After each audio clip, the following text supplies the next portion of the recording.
Good morning students. Class 9th chapter 12 और 13 ये chapters दोनों आपके थर्ड टर्म्स के एग्ज़ाम में आने हैं। यही मैंने आपको सिलेबस सेंड किया था। 2 चैप्टर्स ही आपके ये आने हैं एग्ज़ाम में।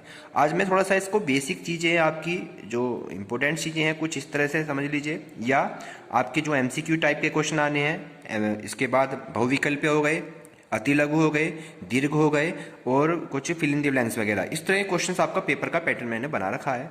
तो आपको इसी तरह से पुल का रेडी करना है। कुछ इंपॉर्टेंट चीज़ को मैं रिवाइज कराने जा रहा हूँ। तो सबसे पहले आपके क्वेश्चन इस टाइप से आएंगे, जैसे सपोज कीजिए क्वेश्चन से आपका एक 2 सेंटीमीटर भुजा वाला एक समबाहु त्रिभुज है। कौन सा त्रिभुज है बच्चों? यहाँ पर एक बात कर रहे हैं हम किसकी? समबाहु त्रिभुज की। 2 सेंटीमीटर उसकी भुजा दे रखी है और 2 सेंटीमीटर भुजा वाला एक समबाहु त्रिभुज है। तो कहेगा उस त्रिभुज का क्या निकालिए, क्षेत्रफल ज्ञात कीजिए कितना होगा। क्या निकालना है बच्चों? उसका हमें क्षेत्रफल हमें फाइंड करना है, जबकि त्रिभुज भुजा के समबाहु त्रिभुज की बात ये कर रहा है और इसकी भुजा कितनी दे रखी है? 2 सेंटीमीटर।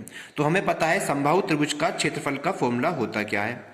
समबाहु त्रिभुज का क्षेत्रफल का फॉर्मूला हमने पढ़ा है बच्चों। क्या होता है समझिएगा, √3/4 भुजा का स्क्वायर। और भुजा कितनी गिवन है बच्चों? हमें यहाँ पे 2 सेंटीमीटर भुजा दे रखी है। ए बराबर कितनी है हमारे पास में? 2 सेंटीमीटर। तो √3 ऐसी रखा, 4 एज इट इज, और ए की जगह क्या रखना है बच्चों? यहाँ पे 2 का स्क्वायर। √3/4 ऐसी रखा और 2 का स्क्वायर 4 होता है, 4 से 4 कैंसिल आउट। देन आपका हमारा आंसर कितना बन जाता है बच्चों? 3 वर्ग सेंटीमीटर। √3 वर्ग सेंटीमीटर। इस तरह के आपके क्वेश्चन समबाहु त्रिभुज के बहुत सारे क्वेश्चन हैं जो आपको रेडी करने हैं, बड़े ध्यान से करेंगे। आपको मैंने हीरोन्स फॉर्मूला भी पढ़ा चुका हूं। हीरोन्स फॉर्मूला जो है वो कब लगाया जाता है ये पता होना चाहिए कि हीरोन्स का जो सूत्र है बच्चों, हीरोन सूत्र सबको पता है क्या होता है। जो इसका अर्ध परिमाप होता है S, वो होता है A + B + C/2। तीनों भुजाओं का सम, यानी तीनों भुजा को जोड़ो और उनका हाफ कर देते हैं, तो ये अर्ध परिमाप यानी कि उसका सेमी पैरामीटर फाइंड हो जाता है। और उसके बाद हम हीरोन का सूत्र लगा देते हैं, यानी उसके एरिया यानी क्षेत्रफल निकालने का क्या होता है फॉर्मूला बच्चों? यहाँ पर S - A S - B then S - C। ये हमारा क्या है? हीरोन सूत्र लगाते हैं। पहले अर्ध परिमाप निकालते हैं, उसके बाद हम क्षेत्रफल इस फॉर्मूले से निकाल देते हैं। ये कब लगाया जाता है, कब प्रयोग किया जाता है? जब तीनों साइड क्या हो, तीनों भुजाएं क्या हो? अलग अलग हो। यानी कि त्रिभुज कैसा हो? त्रिभुज कैसा हो? विषम बाहु। कैसा त्रिभुज हो बच्चों? यहाँ पे त्रिभुज विषम बाहु त्रिभुज हो। तो ये फॉर्मूला तब हम लगाते हैं। वैसे भी फॉर्मूला लगाएंगे तो भी आंसर है, लेकिन हमारी कंडीशन अप्लाई किसके लिए करता है? ये विषमबाहु, यानी तीनों भुजाएं किसकी क्या हो? अलग अलग। ए अलग, बी अलग, देन सी अलग। तीनों भुजाएं अलग अलग होती हैं, तो हम कौन सा रूल लगाते हैं? हीरोन्स का फॉर्मूला लगाया जाता है। नेक्स्ट क्वेश्चन की ओर चलते हैं। अगर क्वेश्चन नंबर 3 है कि एक 10 meter multiply of 10 meter multiply of 5 meter, 3 side है, 10, 10 और 5 मीटर की विमाएं दे रखी हैं ये। ठीक है बच्चों, विमाएं कहते हैं साइडों को या भुजाओं को। एक कमरे में रखे जा सकने वाली सबसे लंबी छड़ बतानी है। इतने इतने सेंटीमीटर की ये भुजाएं हैं और एक ऐसी छड़ है जो एक कमरे में रखी जा सकती है। कमरा जो होता है घनाभ के रूप में होता है, घनाभ की शेप में एक कमरा होता है हमारा, क्यूबॉइड जिसे हम कहते हैं। कमरा इस रूप में होता है। अब इसमें एक हमें छड़ रखनी है, कितनी बड़ी वो पता नहीं है, जिसकी लेंथ दे रखी है, इतनी लंबाई, चौड़ाई और ऊंचाई हमें गिवन है। तो कह रहा है इसमें कमरे में रखी जा सकने वाली सबसे लंबी छड़ की लंबाई बताओ कितने मीटर की होगी। अधिक से अधिक कितनी लंबाई की रख सकते हैं? तो इसके लिए हम जानते हैं बच्चों, घनाभ की बात कर रहा है, तो घनाभ का जो विकर्ण होता है, घनाभ का विकर्ण का रूल हमने पढ़ा है। क्या रूल पढ़ा बच्चों हमने घनाभ के विकर्ण का? L का स्क्वायर प्लस B का स्क्वायर प्लस H का स्क्वायर का √। ये हमारा घनाभ के विकर्ण का फॉर्मूला है। तो घनाभ के विकर्ण से ही हम ज्ञात कर सकते हैं कि इस कमरे में कितनी बड़ी से बड़ी छड़ रखी जा सकती है। तो L हमें गिवन है, B गिवन है, देन H गिवन है। L की वैल्यू हमारे पास है 10, B की वैल्यू हमारे पास 10, देन H की वैल्यू हमें 5। ये वैल्यू हम फॉर्मूले पुट कर देते हैं। 10 का स्क्वायर कितना हो गया बच्चों?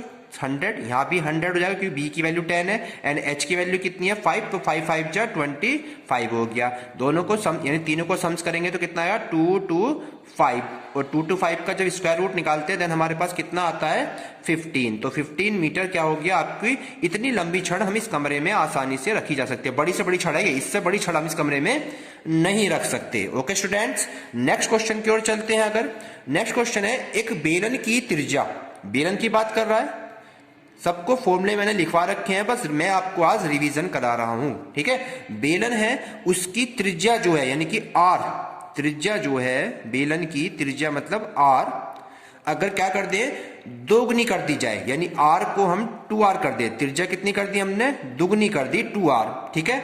और ऊंचाई जो है उसकी, ऊंचाई क्या कर दें उसकी आधी कर दें, आधी मतलब h/2 कर दें, बेलन की बात चलिए। तो क्या इसका वक्र पृष्ठीय क्षेत्रफल बताओ कितना गुना हो जाएगा, आधा हो जाएगा, दुगना हो जाएगा, 4 गुना हो जाएगा या बिल्कुल सेम एज इट इज रहेगा। तो वक्र पृष्ठीय क्षेत्रफल क्या होता है बेलन का, बेलन का वक्र पृष्ठीय क्षेत्रफल, वक्र पृष्ठीय बेलन का वक्र पृष्ठीय क्षेत्रफल का फॉर्मूला हमें पता है 2πr h, ये बेलन का वक्र पृष्ठीय क्षेत्रफल होता है। और इसका आयतन पूछेगा तो πr² h होता है। तो 2 एज इट इज रखते हैं, पाई को पाई रहने देते हैं, r की वैल्यू हमें पता है कितनी है 2r है और h की वैल्यू कितनी है h/2 है। 2 से 2 कैंसिल आउट हो गया, यहां रह गया 2 पाई 1r 1h। तो क्या हुआ वक्र पृष्ठ क्षेत्रफल जो फॉर्मूला था वही तो फॉर्मूला निकल गया वापिस, यानी कि इसका वक्र पृष्ठ क्या रहेगा वही रहेगा, वही क्या लिख देंगे वही रहेगा। ऑप्शंस में भी आ सकता है क्वेश्चन बच्चों, बिना ऑप्शंस के भी मिल सकता है। तो इस तरह क्वेश्चन कंप्लीटली करेंगे। नेक्स्ट क्वेश्चन की ओर चलते हैं, जैसे 5वां क्वेश्चन की ओर चलते हैं। क्या रहा है एक घन का कुल पृष्ठीय क्षेत्रफल, घन की बात कर रहा है ये, एक घन का कुल पृष्ठीय क्षेत्रफल, एक घन का कुल पृष्ठीय क्षेत्रफल 96 वर्ग सेंटीमीटर स्क्वायर है। तो कह रहा घन का आयतन बताइए, घन का बच्चों क्या बताना है आयतन ज्ञात कीजिए। तो हमें घन का आयतन हमें पता है भुजा की क्यूब होती है, भुजा हमें पता नहीं है। भुजा निकालने के लिए कुल पृष्ठीय क्षेत्रफल का फॉर्मूला पता होना चाहिए। कुल पृष्ठीय क्षेत्रफल होता है बच्चों घन का 6a² और ये है लाभ में 96 एज इट इज। a² हमें ऐसे रखना है, 6 इसके डिवाइड में चला जाता है, 6 से जब डिवाइड करेंगे देन आपका कितना आ गया 16 छिंग 96, और जब स्क्वायर आते हैं तो 16 का अंडर कितना हो जाएगा बच्चों यहाँ पर 4 हो जाएगा। तो हमारे पास साइड कितनी निकल का इसकी, साइड हो गई 4, कितनी निकल गई बच्चों साइड 4 सेंटीमीटर साइड निकल कर आ गई।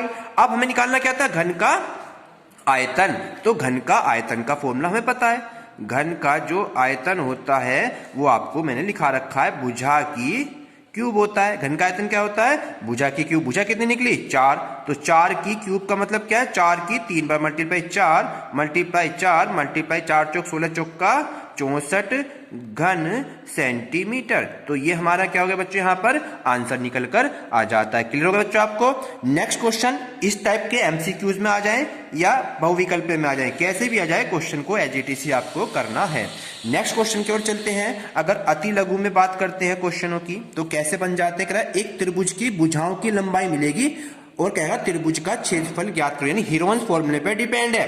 त्रिभुज की भुजाएं दे रखी है, सपोज करो ए भुजा दे रखी है 56 सेंटीमीटर, बी हमारे पास दे रखे है इसने 60 सेंटीमीटर, ठीक है बच्चों, एंड सी भुजा दे रखी है हमें इसने कितनी 52 सेंटीमीटर। देन कह रहा है त्रिभुज का क्षेत्रफल ज्ञात कीजिए। तो त्रिभुज का क्षेत्रफल अभी मैंने बताया हीरोन्स फॉर्मूला, किस पे डिपेंड करेगा हीरोन्स फॉर्मूला। पहले एस निकालेंगे, इसका एस होता है हमारे पास तीनों का सम, यानी 56 60 एंड 52, तीनों का सम करके उसको हाफ कर देना एंड 2 से डिवाइड कर देना, तीनों को प्लस कर दीजिए, कितना हो गया 6 और 2 8 एंड 6 10 6 16 और अपॉन में 2, 2 से डिवाइड कर दिया, 2 8 16 2 चौक 8, तो आज एस जो निकल का आया वो 84 निकल का आ गया।